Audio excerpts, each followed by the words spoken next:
no intervention was made. At no time have I used executive power to try and influence Merchant Bank to do anything. After all, I became president in July.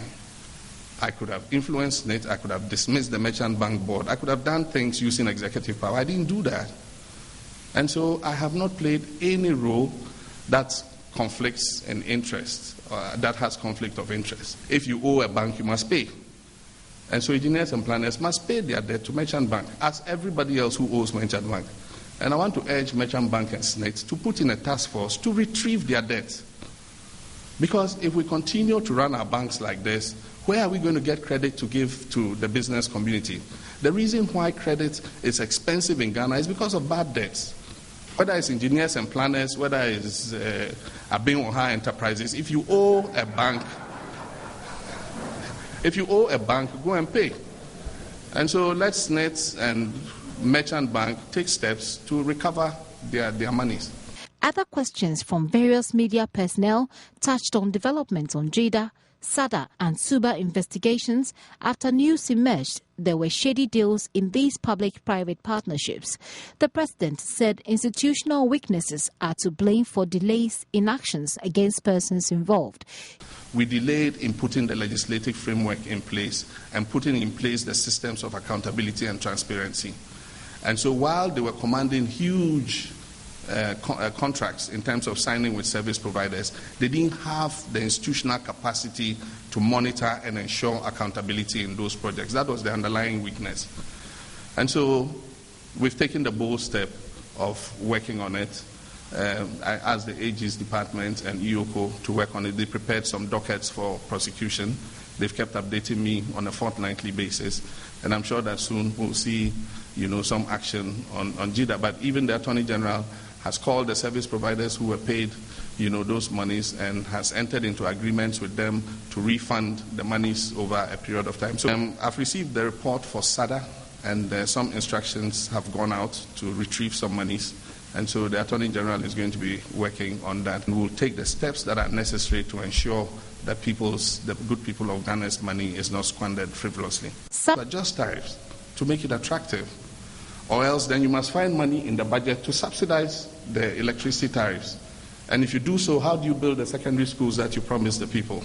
How do you provide the district hospitals? How do you provide the CHIPS compounds? So governance is a difficult business. Difficult decisions need to be taken.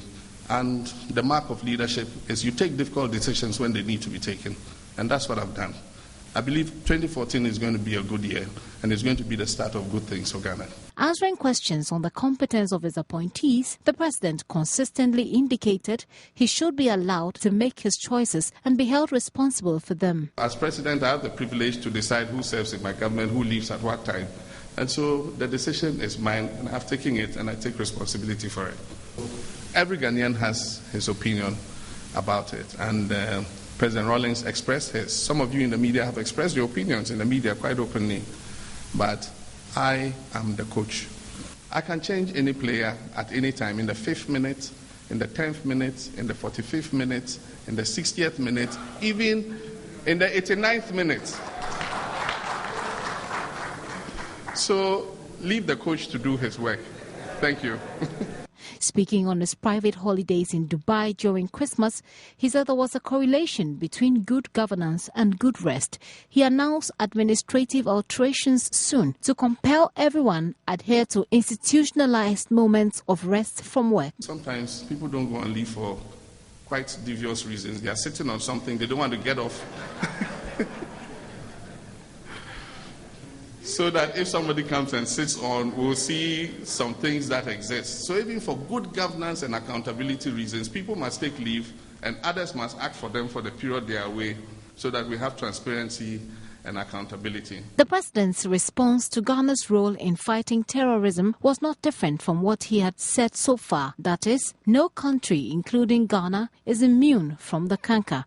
hence the necessity to contribute to terrorism discussions even at the international level. Similar answers went for questions on education. In 2013, government said 50 of the 200 senior high schools it promised would be built yearly, although that is yet to happen. He said 2 batches of 50 community-based schools will be built this year. Yeah, we're going to start with the first 50, but we're also going to start with the second 50. So we intend to start work on 2 batches of 50 community-day secondary schools this year. And so we're on track to deliver on that promise. The lacking issue of illegal mining also came up. The president said a new alternative livelihood-based program is soon to begin and will wean operators off the practice and correct the wrongs caused by galamsey to other natural resources. Government's consistent emphasis on the effect of the election petition on poor performance of Ghana's economy continued. Figures to indicate the extent to which foreign direct investment expectations were not met were, however, unavailable. When housing was mentioned, he announced a scheduled engagement with key players in the mortgage market to advise government on prudent measures in that regard. President Mahama, however, refused to do an overall self-assessment of his governance as the GJA president asked him to. He said Ghanaians have experienced his leadership and are best placed to do so together with the media. Gifty Antopia, Joy News, Flagstaff House.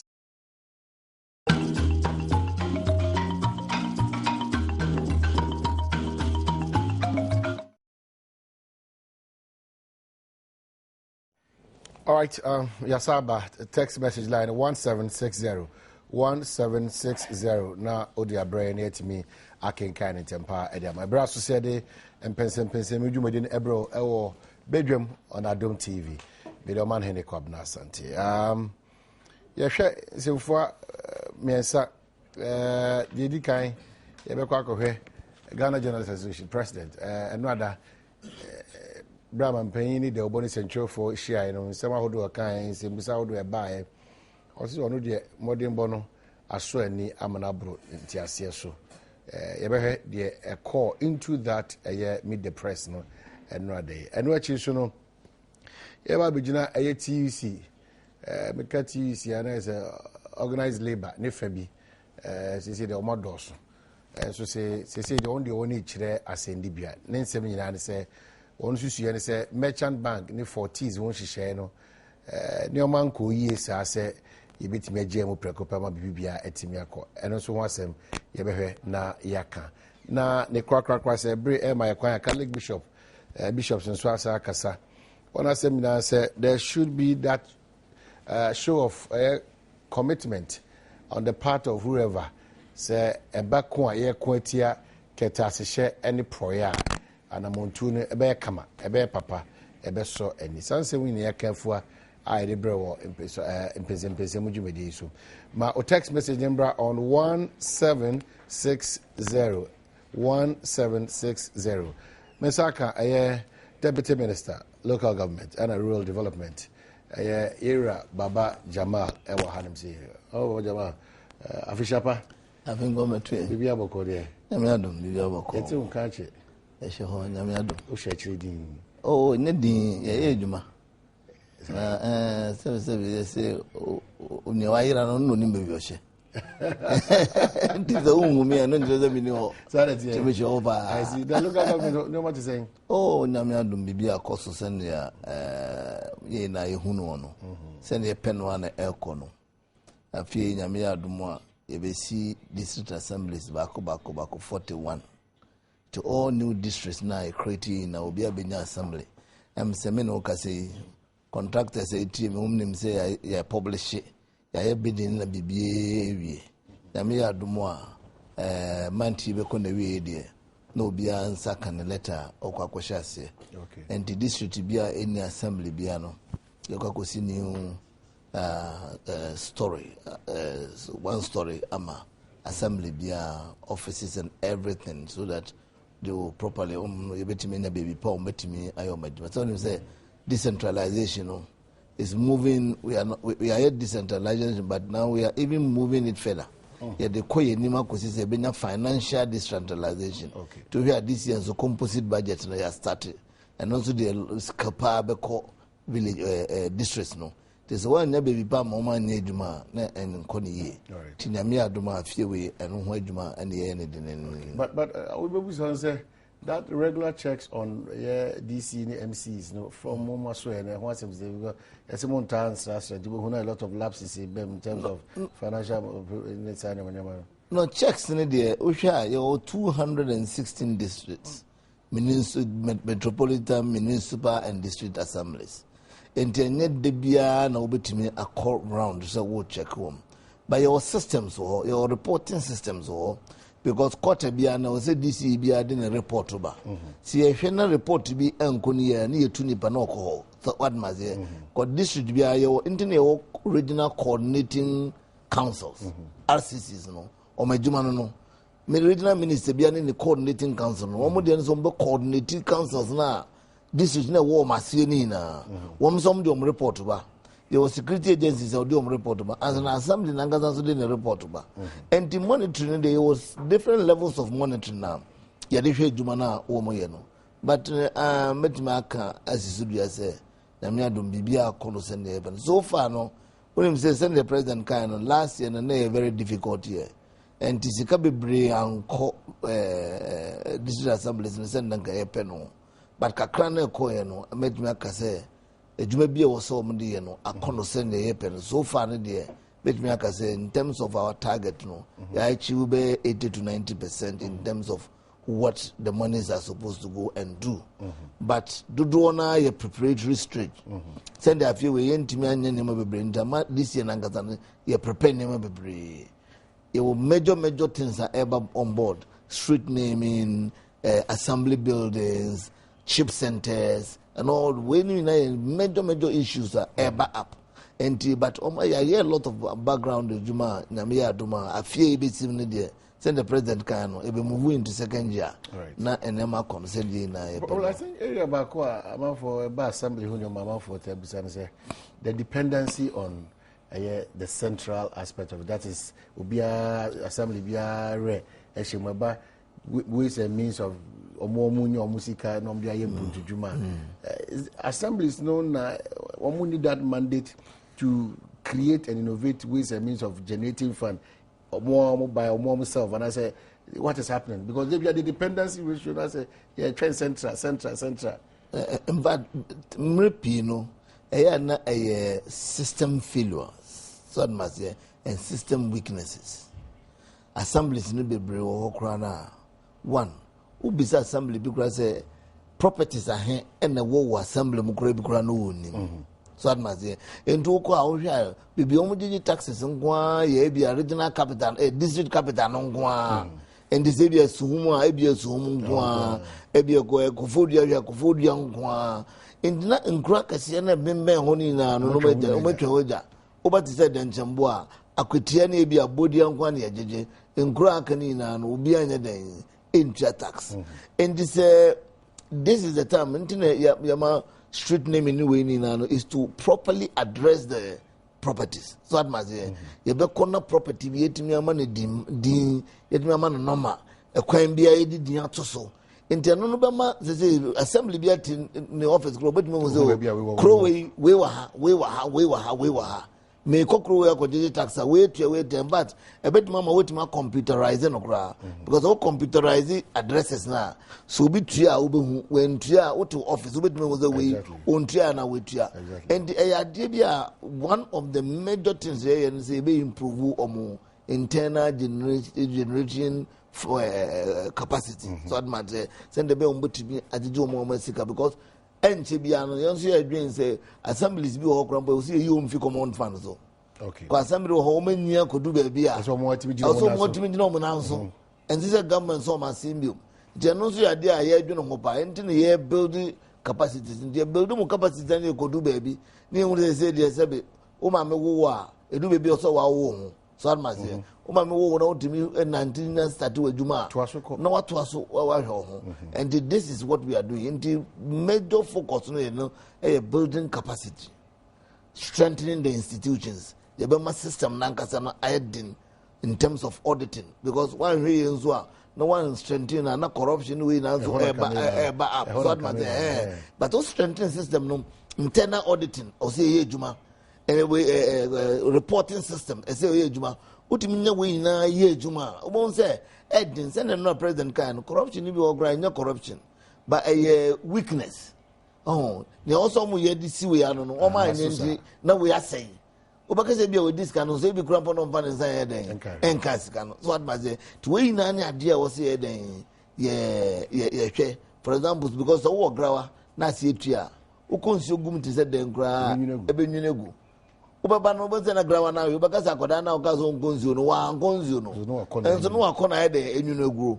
ente ya de wo se ye hwe ye hihye we nyina se ne be ya obi ye ejuma ano no wo se wo je system ni ye kura na se bibia nkoni ye kura system na nkasa tumi alertew so because the report ba na bi e ka se internal auditors e do mo report ba now she internal auditors now the share report be a coordinating director so the buyer uhwe ma obetimi hu differences ti your major projects say no apart from decentralization no not only political decentralization you hear financial decentralization you hear even in terms of capacity very soon no you say no and the bia na say graduate unemployment ejuma be brain so nkrasia ebetimi ayo ejuma be brain ye this last year you found crofo about 2000 you don't put obi kwa krasia o se mempe krasi and last year ohwa dodo na edom ko no be brain kra no wo opposition kwa krasi o se menko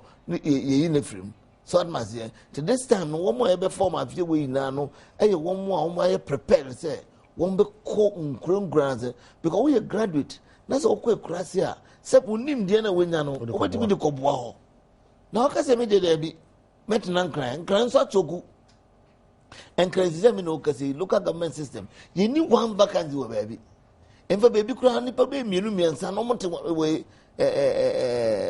office back so what must say and we na ya de we say dey ye change no into we bomb modern pass wo mo asese but say no obi a yefa no be bisa o be kwekura se o ka se won ko ye mpese be post no o be ka se me de me nya den menko so admase se be e school su na wo ko dia obetum akọ ana boy be fia ko UDS wa ni we na umko but e ba djuma de opese otuna gran ye zania mani na na e ma edi enya de hu zania mani na and say ye bibia ye make sure say ye be fun in such a way say oba the employer we are building the capacity ye try assembly be encourage assembly be say omumpe dan ompo with zenzo na miadum almost every district capital our electricity so what must say omun nsi okura omo boreholes good source of water we na ya dia ya the strengthening system say the be amanfo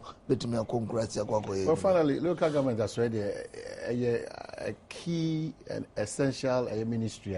Aban be running on to get to where opposite would do. Member capacity, more that, more firms, more that financial support now. And this one, who now they go come multimedia making sure say, baby, Musaba so come. Oh, Namiadum, send a make a no. This year no. Yeah, the common fund, the third one, and I'm council kono. A program say they are released by me. Sure, by now I be hit your account and hit it crash some few days a it. In every year, no, or see a day for echo. But at every point, no, yet I say I buy the tobacco. So that must say because third quarter number late. So that must say the fourth quarter number late. In that every point in the year when I was 7 and 9 aqua, me and son back became some a system no. Etienne. Into this year, I may have said one correct said, they also call us in Ako. So what must say? Omukwa says almost so internal and almost come be generating, and also by then about come abwam. So what must say? Ye Cassica and Sabi, who was sick at the day, no one who a social, and no one who said no better to our aim wow. Until ye build capacity no. Because I say, Namiadum. I mean, assemblies in the brain, almost to me, Jessica fine. And Jessica, over, especially like I said, Zebia, Akratema, Kumase, Takrade, Cape Coast. And one more, almost did that in Crackers, you know. One would say, Dodona, to me, a background. But 7 more moon grown grassy, maybe to say Binduri so here. a new district, only one street in the dark capital hall, and the police no internal generation granny a problem. The Abamba cost one support to now because he said, Nehobe, high no, or could be to say, totally a difficult area, over Hokrano, and there are some such areas that will continue to be support to them. But almost scattered down there, Amana market centers, no. One of them said that is near my area. Now you who be a this year like this. Every district, Yamano over DDF man over 40,000 for only capacity building. Every district across. Ubia edi building ni capacity. And no grampo ni a pushy street naming capacity. Because street naming capacity no, and you see very close. So if you also be say urban development and also all districts about 39 districts will be in close to about $40,000 almost no almost a build capacity. So that must say your capacity to be the capacity maybe as a even logistics would be age. That's correct. Because will be our office no also the computer age man only computer or by the age man or photocopy only be BBI through or carbon tinkongo. It's what must say. So to me build all this logistical base now a bois ma ejumano ekosusedi na the crack on your ministry assemblies most of them teach you make us a KM and EMA and call a the na pay Tiwa Mokwa. The challenge can how I handle refuse.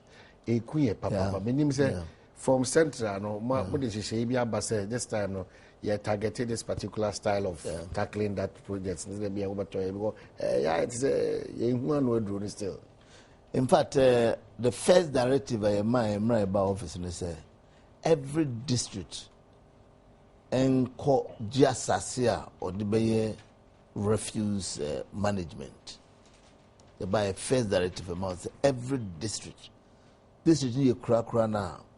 Koichri na Jiasasa man ketwa genetatra. Because you say some 10 to 20 years from now, no. Oh, the Ghana is urbanizing. Ghana no emubi nkronkito ina yakase. They say a crane baby. So I must say, and so one who say be a problem here, Greater Accra Quadiana, Ubuhunu now a day, na eduso. One name say Greater Accra, a benia could do pokwas. As I must say, Amanda Masamanuina, and Nina Kabum, so I must say, sanitary, and Uko to say be a Cofodia, and as a Cofodia in Krakai, they say, Abedin, Ababum. So much, which by even we are a crona bridge in the Chinese. Nina Babum, and say one me who says there will be no problem because refuse and Ebola a big problem, my and name in Okase in Krakasiano a struggle. But they say no one major policy taken is say, Yempesa obey Bola Keke. Say Bola say. Obiba was a bola me could go send the first name bola and Nia could go again. Says a person will be obabe manage bolano. I saw the bolano or the bay fertilizer. And I saw the bolano a bay energy. No man knew in the theater. So into Biba, they say we do Brunibaka say we see waste as material in transition. We don't see waste as an end commodity. The end commodity and no offer. No, distress, but what is the process? What is the process? It is because the companies be approach Ghana. Omo see big plants. The bola at the generate electricity. We have no president can any private sector. Yeah, abum aye bola and aye energy and no be way na ka ho into be ba. Yes, I mean, Okase, Grofu be a Kumase, Omanya land, Nanya Bibi, Obinsu a Cape Coast, our mobile generator, the boiler, eba be generate electricity. This year the boiler generate electricity, and there's a boiler not so across I day. So at my sense, this is where we are looking. Essentially, any being to see into Namaya, Coco Tubal and Nugukake. But Namia, Adom Nasan, you know. About 1 year, 2 years, some need to me a bunch in our Cassiania. there is a ball akura hwe na nkran bebre nkran hwe ball and is the be power to kura na do ball aba so that matter say could do that level na kwa brocha sanete kwa brocha ball obi a di etire ekosesa ball because mu hia because mu de no generate in the bebre ball na it mean hand the fertilizer ball na it mean the push him with sebi money more even ye jana cry it mean the generate electricity so what matter to ina ya dia ye hwe na it mean because in him say ball no problems is na hwe kra be worse problem in the future say am any anko ho all right Raul Baba Jamal Deputy Minister Local Government and what he say ye din komo ye dika afia na ye be di enkomo ankasa but asoye ofiri ba no key say Ghana important ni increase ye ni nyina be gina na so ye na afi ama ye central government so let me akonkan en na ni suade hu ye a local government asoye no twifiri ma entwenda very key tini ye jesa adusua kakrai if you was about text message line 1760 Fabre na intimi enkinkan amount ehwe nim say Honorable Edward Enin Obuasi East okwa ono na ye mrashibedwam bejani ho baba be kansa na etimi adi enkomo na enesa de didi kan Honorable eno ada komodie koso Flagstaff House na mampanyi bo no homodin bi said the GG president kan say obeyin sami nyina no also no de senko atwatwo ni anko ama na April kope binum so anope ni won didi nkomo no won so de ne say mampanyi in as much as obo modern no ni o ma key ones bi na ehia merchant bank ni 40s ensemi eno achi eye eba na soafo ho a won a binum susu say won modern bo enso ani ni sa anu yi no ana afi eba mpuntudwuma suku hu nsensem kra no binum chese budget ni kwa no hwa no provision for sika obetimi de akase osisuku we we had the course enra anu ye by any specifically areas mensa ma fa ya they na be kan fa sazi me na am say amanyo sem e Ghana no akoye ne say se menka ho a oye den menka bi ma la kokosa chira kroma akokosa chira kroma sen na be ne fe so ma say yesin tefre so na some ye that said den gra oni bim e wa akokko court sad ma say na some ye that said den gra oni bim akokko court enti sana akwakoye ba wo hwe ni si no na ye nyina ye be yi amanyo sem tonchen ne aka no krese ne etie dia obi abejutu jatum say president no enra ne homodin mo no e kosropa ni kasem nsem uyi ano seni uyi na no because any president bia na obrenu beka say owo on top of issues so ma say yo ngrofo bebre kra na obebisa no kra chiro kase obe mema me minister yi ano na mema me we but o hwe say na president okaka even obobobobo me ankata kra na obobobobo electricity megawatts ni we kra na ebi over mu but ucha sector by sector no nimni oye dey work and a questions so by no hu ni pom bebisa questions no e cut across bebia we mean answer questions on bizan for 2 hours no dinner answer e yinsem na no send ya fata me ditum say no bia na no be ya dwen say ni yi ano no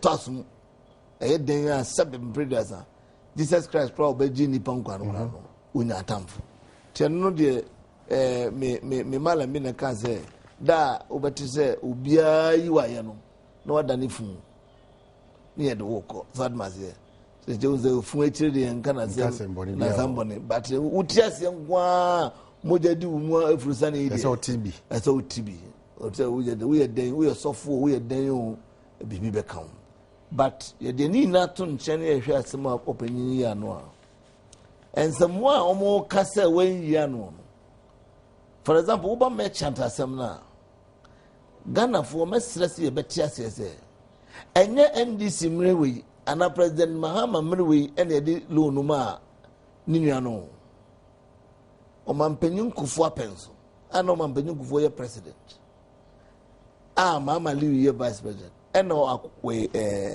president William Ibrahim or when a Juma or a businessman and 77 or started business or started business grants and MPP ever power. On the banks, the deals are also be bringing the first time or take loan no, and now got the Bosnia. Or the Krata Cochre, you hear in Kratamina no Mujitum, your bonne Bosnia, Minia, your Bob in Subosnia, 77. It do be a ye na ko banka ko je busnada me no we ti ye na abobusa o bank da e do be na hu se wuntimi enduete na o ni bank no ko trance na ma science hye e sida anya sam fofrokra se ne ye ka no na ye se ne we bi ensida e ya DC esi president nso no onu be ye vice president na agwa ni nua na je lo no dada woji lo no nso no o ye vice president no wan fa na no entumu da se esanse me vice president mi nyanu no mumfa nche no ana mamu montua wamfa na no nso antum obeye president nso since January be sin nei so nkopese oye hu bibia nkobetumi akase ade no hey mi nua de ntumu nyai wamfa na no antum da osi eye ni nua no na any bank ni edi nto mo nka o masa ehihye bi o mo ho no o menye den wo mo nhihye nto no as president no ede na mo pese wo ye so koyanto no kokata for merchant bank say e kan mo mo nya ya kaya se be tia ho akata say ai dey odno hakojim no buy no we ni sefrim no say bank no na ejuma no because ni Ibrahim no even though ejuma no ya ni de but no no kwa na ejuma no so that must say we company you are not the company so that must say we mremu na so company ya ode kura wunya wona company no wunya eye wo de emremu no eye company or directors or shareholders or this nti nyani papa akura asem ne yeka na ha eye company asem ne yeka eno wo kira se me amfa me wangom no san cases do ya say e wo so utua sika no oji sika wo so utua because untimi nkase waji bank sika mintua uji bank sika kwambia bank no be fa so aji sika no omo paso nje sika de chiche bia o so omo ye no omo nkonko ye no omuntu sika na ma me feel say asem we me hu asem bia different na up to now no obi entimi nkire say o mampani ba ye odna no ato asem no mu yo mo kan say meeting bi okoye no say meeting na mo ko na me nya president o me president na frame meeting no ana me invite me kotena mu no ya nkantire me chan mango be de biara da say sika no mo muntua ana mo nkonko sisa no na tese bibia da ho pepe basa na me ka no akoko sachira agoma ze bengra enyenefe ende media enyeme woma se binumu e kanu a wo mo ka no ba ni na no pepe mu a because ebi carbon ebi ka papa ni ya tasimu ni ya de ebu o man no because o man bia no se obi aka ho papa kra nso na enye den emwa o che ti se school asemo mo kana me nua wonim se ye kase ebe si school a sabe ye se edan ubesi dan kra usi ni dem ana me boa so when I prepare so ubesi dan a usi ni dem as apie abamontin enti obkasi ebesi 200 schools no afi ba ko ye na ye nim se ubesi schools a ye be designs ye be say hwe procurement process me no kase say street name is equipment or say de call district no I take ye be 4-5 months procurement process na den ye go through because also the call ya chiro ko omo hwehwe nsem no enya de ye se wo sori ya no aye because you see so ko ya na se o traba ko am because hey o ya president ni do use ne power to amade na control ma se me no kase ya designs ni bibie ye display ni na insase o si na ye nya no se essence nke o se 50 as last year ye ntumi a chance ndi ya design ni bibie ni ye be chance this year ba ye hye we asina eko afi na wie no na ba ko na o se hye ase no ne ya de ne ya hye no so ate se na mo pese ka no obi ehunu se design se be yi na ya ye wie obi nkronkro a oso mo nyansase na obi ehunu se ya ye wie enti diem pa eno mo pese o mo ye we no free wa no mo ka ministers wasa minia anya no no yi ye no anu yi na no ase mina me yemi coach mina yedi me sise me nyemi team kana photo aba ma me say nkrof me nyi nkrofo a misusu sɛ mboa me a ɛbɛyɛ yie sɔd maseɛ ɛna mayi me nkurɔfoɔ mo ho kwan obi abɛtuma akyerɛ n'adwene sɛ na ɔka no sɛ obi akyerɛ n'adwene nyɛ n'asɛm sɛ ɛyɛ ɔmampanyin dada o sɛ nyɛ ɔmampanyin foforɔ sɛ ɛyɛ wɔdaba o obi agyimi kyerɛ n'adwene kɛyi na yɛ Ghanafoɔ but wokyerɛ w'adwene wie a ne nyinaa no ɛtɔ gyina no because sɛ yɛkoro gya mfuo no yɛkoro gya madampan bibia no ɛbɛyɛ dɛn ɛbɛkɔ akɔwie ne so enti ɔno no nim nipa a ɔde wɔn bɛyɛ adwuma ɔbɛfa wɔn afiri ha ana ɔde wɔn bɛkɔ ha na sɛ no sɛ mo te abɔnten so wɔnyɛ adwuma no wɔyi no wɔnyɛ adwuma no wɔyi no wɔnyɛ adwuma ɛbɛyɛ dɛn na adwuma no wɔtumi ayɛ dɛn ayɔ enti ɛmiri pii no sometimes obìnrin bɛka sɛ consistency sɛ ɛbɛtwɛn na ɔne to boa sɛ ɛmɛ nipa mmerɛ nti na yɛ maa no mfie nan no mfie nan no bɛwie no ɔno anim nea ɔpɛ sɛ ɔne ne yɛ adwuma anaa ɔne ne ɛnyɛ adwuma at the end of the month no yɛnhwɛ sɛ minister bɛn na ɔne ne yɛ adwuma o yɛhwɛ sɛ adwuma bɛn na ɔyɛ dɛn ɔyɛyɛ na ɔsɛ momma me mmerɛ no a mode maa me no mode monhwɛ m'anim sɛ minister bi sɛ mfata a mɛyi no di ɔno na nadeɛ a ɛna ɔntwɛn so sɛ bi a ɛnnɛ na mɛyɛ reshuffle ana ɔkyerɛ na mɛyɛ reshuffle as at every point ɔno feel sɛ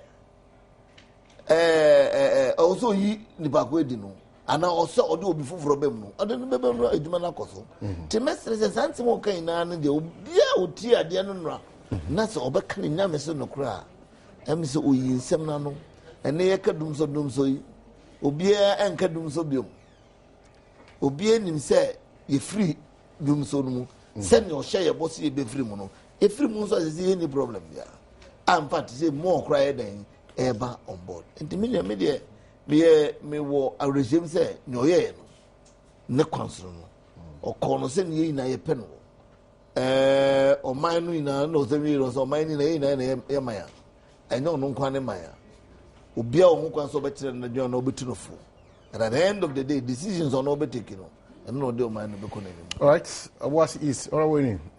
What is it? Afishapa.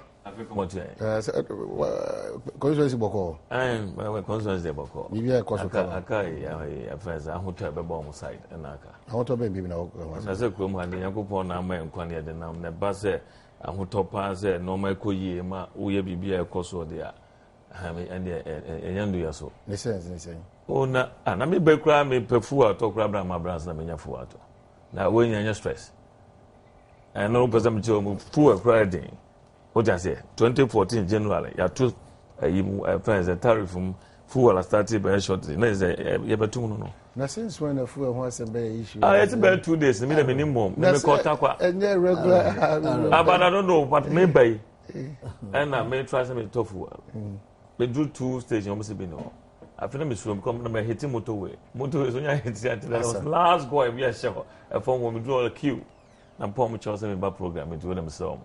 But me come in say as a fool no so ka as a result of a buy bonny and I buy with the same no make show na buy we a dollar nam 2.4 euro nam 3.0 euro na pound nam 3.6 there me na me can chose buy na ya na ye and maza o de wakasa bebre na wo see the papa na wo kra no no na kra no wo de see na kra no na mo kra ba ne besia na mo baba na ye see na mo ko na besia we room tan de ba na what are you talking about maza we a businessman who can work on the Ghana for women bibia o they are let or we twa bibia tro na twam wo ya mama pa e tiefo acho we are late because we too far away sakoma no me see mutam. But traffic, was serious. This the next time, remember the next time, since we see by 4 a.m. The remember drone. Minister, your body and your motor can be doing now.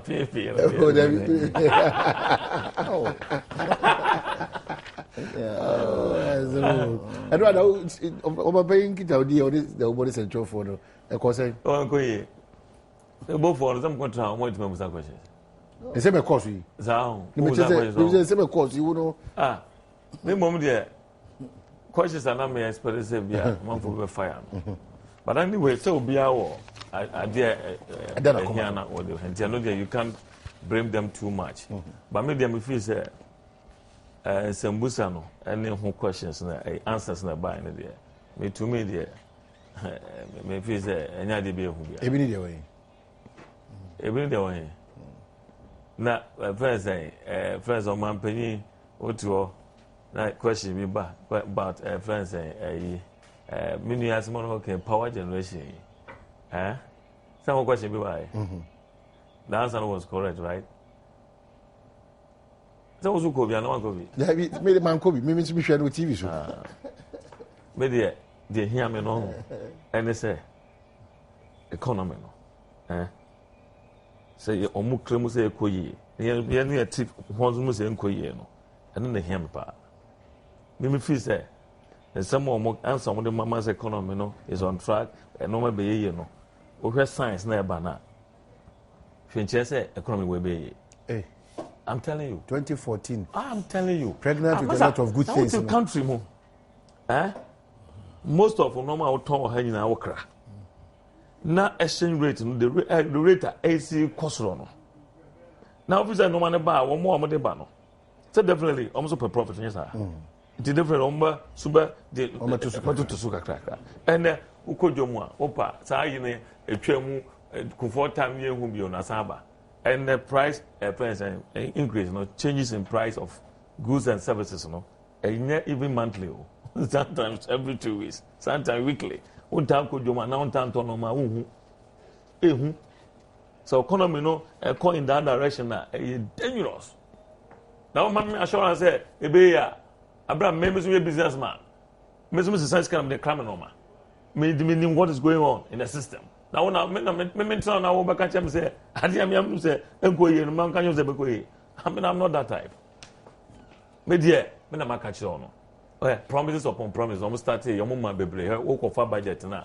the same repetition there can say be no last year say about this year sa na em say go time go through ka bo say ade no enye easy enye yesa na donor countries cry boy kakra na ba bio omo say we are wa tumunya usika wa wonya usika no no one tam ya ko twa obika no asa akọ say ko je usika back wo ti we personal money obetima ko tua no ebra wo fi say any so tua no wi asa akọ so ko chensi usika na call san ka che so ko je usika aye dia ma onjim ko je usika no na obit in the country no akọ je entire space money no san dia bro wo say ma bio I'm telling you abro fun say bio omo ya kwasi asa but president awama that assurance was like tough decisions are being taken in the interest of mother Ghana. Now because a businessman the baby economy be a Master, no, you see with your naked eye. Ghana your economy no, your budget no, you need support from baby the best support because you see a so. That's how kind of ma. Now we see the so kwan sink here. Now what you now we are convinced yeah. So no nyame. The president is not God. What I say, any policies or the go any programs from them. Not so far policies. Master. Again, because me, share who Barcelona team no, who support Barcelona, and I man you time and not Ferguson on. Now we the team number. Now we Moran the general. Now we say be here. What you say? I need to draw. So I say. Now say na dia no. Team na wo mu no pa ne de e bi ye. But majority yeah. Majority atem DJ keko. Ye trust and planning my economy enye ye there, master. And the omunim sa ho. Oh, I'm telling you, it's a fact. Because some of them, like my brother, maybe was like Juma, or he was experienced, but most of them, fresh from school, deputy ministers, I mean, what can they do? Or free school, the certificate crowd wasn't ready. Deputy minister, what kind of experience on your Jumanda, on your brown cry, friends, a brown bokran or money or mobi? There's a more cancer uncle for a more person, Mabu, that. I dear Mabu, your Mabura, or pretty say, Mabu, your Mabu, only you could go with the alcohol. I'm a young guy, but was yet Juma. Oh, your Mabura, on my yet Juma, a true level beer, would your Juma say Ghana president question and say, but Jama on it. And your Mabura, all no fresh from school experience. I took him and memory come about so be free school fresh veggie pozo. Your memory right from like 23 years, or might taking big time positions, I prove themselves. Or the eka. And on time memory na yeah, me say support. Na memory or inexperienced memory on the Indians will be dependent them. But a budget won't be a But the okay is a percentage in a performance of a government, you know. The BBI and teen science. It depending the area now just uncle for channel. Some of them are in the key areas. And if we will key area now, that's a more and perform more affecting government seriously. I see. Okay. But we are also. Many say, many are some more kind of. On say some na dead John na yakan. We yet on Chancran or can you pay? But clearly no. Why not dream? Say you say no and yet to buy and koye, sir. But see ye abuan ye tutuna basan in a stray. I have been so and near Coswa. And one 7 year can hay. But okay, we share by nego for more. Sana making, why am I dreaming? Obey, we are no can you go on koye. I just say, on to was a cream who. At then a dear Indians, he said, oh, the Upa Bisan say, all my suggestions are no can all sorts of questions will call me the question. It's also a book or one to me the question. But Bisan's own throw question back one go Bibisa. Or what, Untiminka. Because, oh, my, your madrin. But it is a boomer in the there was some opposition. We make a pass at our opposition. No one say, let me a very vocal. You can't. You 2 million year Chelsea. You more workers away near the alternative aba. And in a man gun of one hour regime, you move to a Ye near and can Zakake. Oh, and yet, for the Abraham, maybe son must here. Because so can see dear somewhere. And no credit. $60 echo. But a dear name in Farabai. Wouldn't pay face say, your commodities say, you know, this year, one of the things that affect you about the cocoa prices on the market, above gold prices, above all our major commodities are now, you the common in the $1 bano, above a bassa, and no binayo, a natural phenomenon, say affect open, unima baby, untiminary, unim, you're making some about ya, unim. So we remember. Say, cocoa price na kofo. Gold price na kofo. Never the team man in your account. International price number from pay. We economy na ngasa na day. Na shake. But also what of them say inexperienced ministers. Inexperienced no. You share price no in international market. You share price no international market. Crude oil price cost ra. What go share? And there are certain things that where na open penin kufuo o change Ghana sika na $1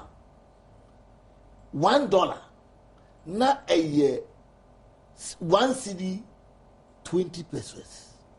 Anameboa 9.9 $1 is to 0.90 initially. Point net say cedi higher $10. Yeah.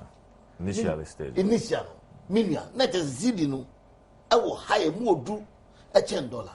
Move free hono na kuzize. Na kuzize. Na 1.4. Sa.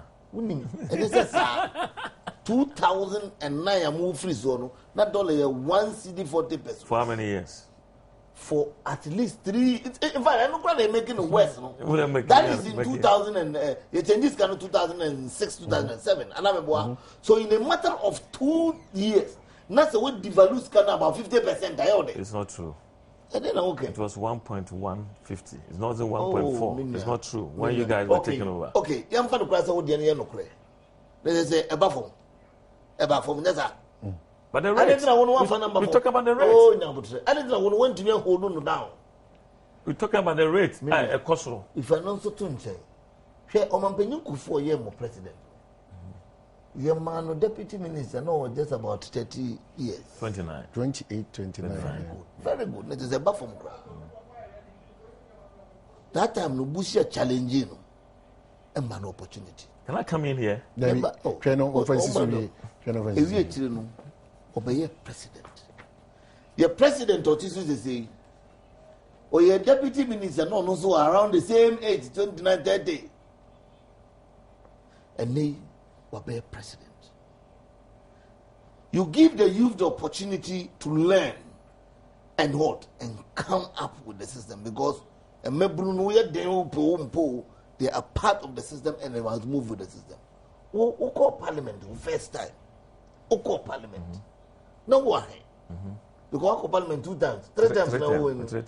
12 years if you age. I was very young.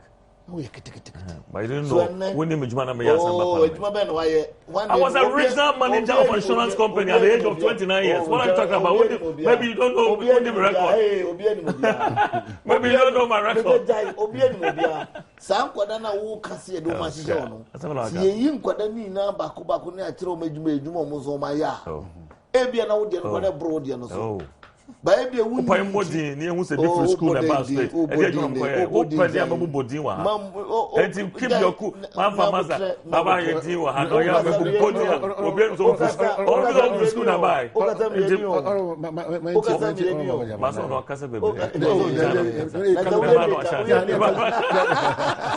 We are letting our buy. Oh, Timinia, Mamma may you move be able to Bonfia. Memo be a Bonfia. Assembly da hono nenka ese president enra energy asema okay enye no kore se ye kodum so mu na se dum so so anse na o man bia be kodum so mu no efiri na efiri energy shortage no it doesn't occur in a day e be take be 5 6 e be okra 10 years why no won hihye year ene eden na aiden na shortage aba mobile and feel what and sometimes I don't want to be going back to those days. But I am not forced and see and comparison. But in film what mobile 8 solid years. Tell me 1 kilowatt of electricity. 1 kilowatt. Tico, I about the plant. Run started with a Tico 1, and we came up with a Tico 2, and then the Tico 3 that is going on was initiated, and the funds was going back. What are you talking about?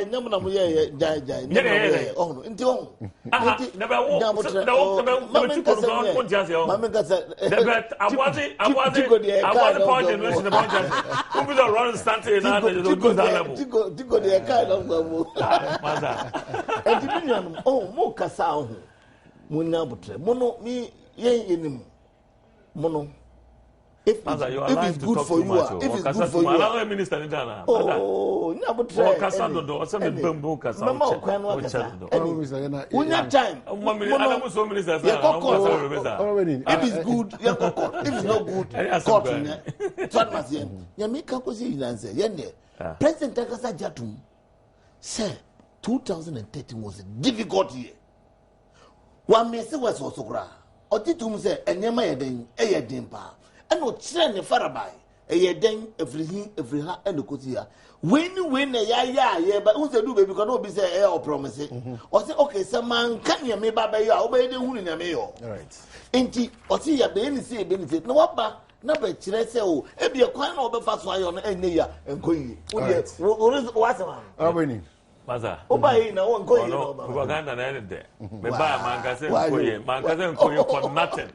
They can say no against you know, me can what's 2, me can inexperienced ministers, or munko who on their tembuno mudie, who judge man and cat on your multimedia and also affect the government more. That's true. And I can't Unimonchi in the end of what you say. Also, Unimo. Ah, nobody here. Anyone more free school by no said you could grant your radio on bed. Right, Massa. Some of them are colleagues, and I don't want to. But you know, sir, a bit more real tech. We are deputy minister. Or real tech, no. The only experience they will tell you is that they were special assistants. Yes, you know, leaders are on the school near Kofan by. Yes, you know. So you leader, oh, no, so stop that. Leader, no minister. Oh, you may not be behind the we are out of government. One panel leadership. So we refresh from school. That's the question of party quarters. So Uncle here, a friend say, how do you call it? Uncle take a position, be what party office was. Me, any problem. I didn't. Oh, that's a wild party. If we are talking in parliament, we are talking in parliament. All right. What I'm saying is that at NEC headquarters, what is Uncle from leadership? But Say government. Bibia ebe kobia anko yi affect me. Affect any one here. And your joke. Then the party issue. On party issue, on pom boys in your guru boys in their family. But say government there, master, we should be serious. You can compare man Peniko first time. Check the ministers, check their records or more capability. I mean, more experience, no more my yet, and so more you appoint you on for that positions. Sometimes you teach any boy who say I don't try, but the chair say, and this is take you over no. Not saying about you who's at the difference room. Big difference room. But yeah, master. Me, I just the Ghana's kind of ending. When you told you anybody, you know, energy abenyano. Me family was still was ano. Me the American say, this country, the rate no man see corner. What do I say? Sure, we down no. So it is a NDC force and compare ska sample source. And yes, I know more number. Me, I'm the longest served member of the Mines Energy Committee. I was a vice chairman for 4 years, deputy ranking member for 4 years, and now a member. You call Bui, the vice president, the CEO of Bui Dam. No? I appeal to committee, say, you can call the chairman of the committee, which is Honorable Dr. Kabradongo, saying, say, once a Ghana party be a because I'm taking over, I'm see a delay. Based on that, and as can want to interest. A Jomoya awareness a car, Abeta Hono, or Seko Bobisia for no reason. Just in Pasuan, a Sika, you could have Pasuan so. You could raise in the Abitia. Now, Ghana out the country. Now, sick idea was here, yet, net the cabre, near Copebis and Yakutia Cano. You could just come up a fence and call for Almunia Jima for work not done. You hear any answer because you Jessica. You call that Jessica, want to go Jessica no, because the people in government are part of the deal. I'm telling you. People in government. Oh, they are part of the deal. Now, one are your president now to honor. Your Usika about was can't to Sika, Yaji Kobaby. Near a quarter mile, that's the quarter up to now. Ultimate quarter. But the from when you answer, I'm just saying, I'm paying you. I just say, I just and I come up and you call them out. I don't go to a catch up with Jessica. So, quarter mile order. What told them no or canoso? No, yes, a process. A yes, and one as since I caught him out up to the gentleman. Now, if this is how we're going to rule the country, there now more journalists want to know what people say questions. I move say there. And each one for himself, God for us all. I'm telling you. Some of your text messages. So, what is the MPP man saying? Is he God to say 2014 is not going to be good? May God forgive him. Yaya or Mamobi another way about. When is Lower Manya Assembly coming to an end? Meaning maybe Lower Manya Sebia. Tell Honorable Deputy Minister that if they want to manage waste properly, then they should post students from school of hygiene. In fact, 3 badges are still in the house. From Nana John, as a school of hygiene for no. Okay. The president's performance at yesterday's meeting with the press was excellent. Keke Otiobodom Anna Odiaba. Good morning to you and my brother Baba Jamal. Mine is Jaber Kumbote 2nd D. Tell my brother that I am a polytechnic graduate and I'm ready to go to any village if only I can get a job. Please, I need his contact. And the contact is 0244 13 13 31. Hi, I really enjoyed your discussion with the Deputy Minister. Please, who is the head of local government service? Kobiwo Takwa Anna Oriaba. Ina Isa from Cape Coast. Nana, good morning. MPP members, they always telling lies, just like the one sitting in your seat. They were charging. Say there was no charging to be so. Mr. Host, let Honorable Baba Jamal tell me when the government is going to pay police arrears for 2013. Other security agencies had theirs with the exception of police service, concerned policeman, and also the way about. The traders are something like juju in their tables. That is why Hey, okay. Now I ask the minister to bring the mind for chiefs' royalties as he is thinking on the development on the district assembly. Also, he is talking of release of common fund. What about the chiefs' royalties since 19 months? Paul was secondary. Okay, all right. May God bless NDC and John Mahama from Isa Pristia, Anna Onodiwe Abba. And then Mahama, please, we don't like the way you are reducing the nursing students' allowances. Why? Have we offended you, or you want the collapse of GHS? Stop abhorring us. From Atombo, Emmanuel, Aguran Kwanta, Lediwe Abba. MPP, help find solutions to problems and stop the blind politics and fake propaganda. Good morning to you. Please, I'd like to know where Betty Moldy Drusu is, because it's been long since I heard from him. Yes, Otiasi. My Honorable Baba has said all. Nothing good that President Mahama will do that will please some MPP gurus. From Shimans, Bogosu Supreme. And also 2014 is our year of development, so Ghanaians should not worry. Then DC, you are on the right path. If all leaders in Ghana provided us with visible, with all taxes, our country would have been like the Western world. The citizens should be left to, should not be left to their plight. Abna Wabuasi, and my students who completed College of Health, Kentampo in 2012, are still not posted. Okay, Minister, the challenge is being looked into. To Ghana, where are we going? 2014 presidency is pregnant with full of good things. You know, please, you are. Please, are you? Are you aware that your ministers are collecting illegal taxes from illegal miners? Cross-check, Pristia District. Okay, all right, we are DC for no covers. Please ask the minister whether it is true that the government did not provide money to the National Identification Authority. Okay.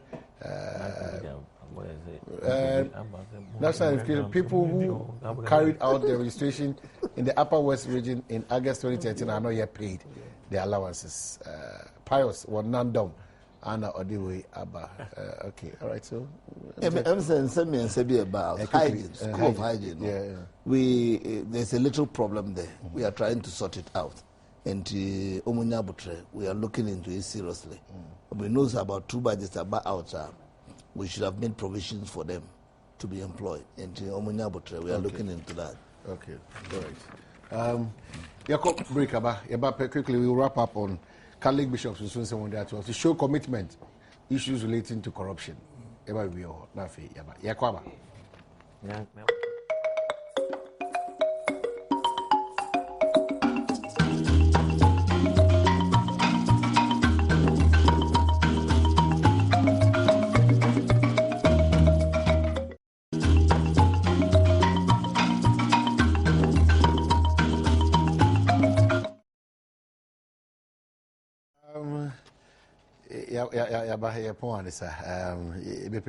The next 9 minutes.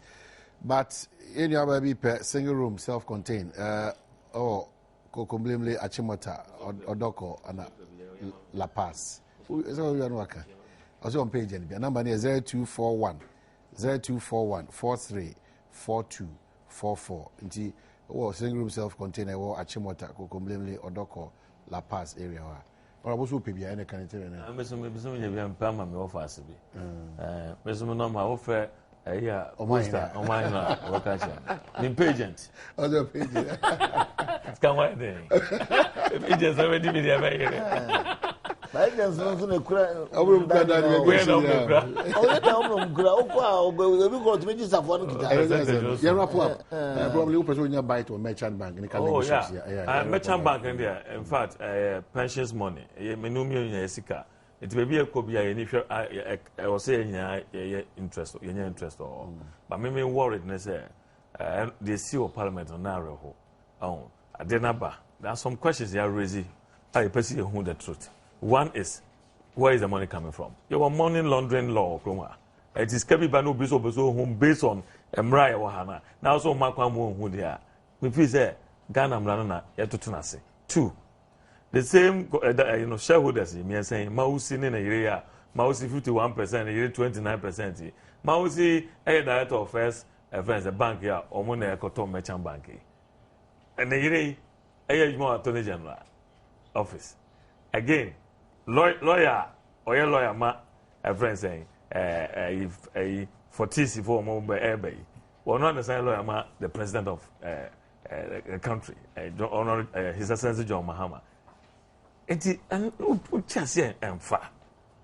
Oh, just here again. So, a point a due time I say a plant engineers and planners also mutual. New President John Mahama, that time Vice President Bear Musa and Tata. The same lawyer, yeah, says he would 40 and so was also asking why now Omotata no more man pressure to pay the money. How could you loan it but you have no pressure? Oh, and it's canon, and yet. His Excellency John Mahama Sikao. And here will be a Sikao. I am no me at me pension money. The pension money out to me. Now, maybe I was a corner, but some who out there be 2 years for any pensioners or more board, you say, at the end of the day, and yet, because less than 6 months, value now run for some more top bank, for 75% for 90 million USD. At the end of the year, within less than 6 months, the next year. And the value not see about. When you say chemo ba. As you can't go for some métier. And the person man for who say, Afghana yen sika. And they did play games ano. And the more people say, oh, once I go avoid the comment about animal. Sometimes, we feel say partner wanting to also be defending. And then all round. The same person be called Makola Kota, you know, something came down the boy, I didn't know. Or suffer. A year test or a test message of a be here. Meanwhile, no come see. Oh, the course will come to country, I don't know. At the end of the most I can't. But that's the fact because what stops them from explaining to us where the money is coming from? Okay, all right. At what point in Ghana, life's Muna, Ghana for in Ghana, aye. At what point in life, and we are seen in Aja to say we are seen a it never happens. At every point in time, no, Ubeka say, Ubeka say, depending on what is happening. So what must say? It depends on Seminianum on Becasasa. But I mean, the pastor of the parliament must say, maybe I mean the baby. Emma Rehopa Seminianum. Ye Kangana. Muni ye hwemo se mo se mo pemra mo di mra so mo pese mra ye djuma court for mo nyo madjuma judiciary o man no so ya mayen emra na ye wo MP no e de parliament buy no samra na de court buy o samra na so na de president buy asem no NDC ni bia nka wo ba bi se merchant bank asem na ba na me hwehwemo NDC ni bia nka za and the NDC ni bianzo and kaze nhwem ne be hwem no tia asemwa yakọ yahomegiem obi a woni constituency ordwen ne ho ana mo prepare mo ho kotro we scrat as mu hia in parliament ye baaye na se mo fa asem no beto ho a mo se merchant bank asem no ye mra mehwehwem ye hwe yenso ye mra mu no emra mu no so kire en se sa asem wo court Parliament intimi hwehwem tiasam no ye order 93-1 na ye ina mra na hwe so court ho no parliament ho no sa mra no na kire se sa asem wo court ye ma court nka na asem na court kana asem wie na se wonti wa ho ase de a na o pese parliament wie mu a parliament be wie mu na muti asem yi ba ye hwe mra no ye tutu ye kekesisi eni no ye hwe mu a ye hwe mu wo parliament a enye ye sense Andrew Wawini a oye mu amunipa MPP we former president Bukufo Nekasa Mafo or the Assemna court would deal in Google and was go appeal case into the way appeal and that's the case inside and I'm a pending pending and to mutia some ban young Casa Semna Muniba and young Casa and Nagempa near catcher money say assemble quarter parliament ye moi and ye by order 93.1 because wontimi nka asɛm na onko kan bibi mfa court na asɛm no ho it will affect the case me no ye kan we ya na mo de abesi just say ndc von besi abehwem ndc ni be no ka so besi abehwem all right oh parliament and never ho no enye minority ye pe you need that authority see it me call for parliament the person nipa 8 amusa na ndc ni ba kokore ni we nipa 8 we nipa 8 no yeah it should be approved by the speaker. Of course. So by law, so why are you making it? By law, why, excuse me. 15%. Allow me. Why are you making it sound like every before the authority from the speaker can say and possible, but the make sure say speaker not to honor the right honorable speaker. Why president lawyer? Lawyer. So if he said officer confronted to court one prayer meeting of friends no initially he allowed the motion the guy to move the motion very good and then quickly no mo minister for foreign affairs I come see so gigi sorry uncle speaker of for church and hey ansana crack speaker bibia speaker for 1 year for 1 hour you break for 1 hour later by adia manam kasa then initially allow my motion here move it you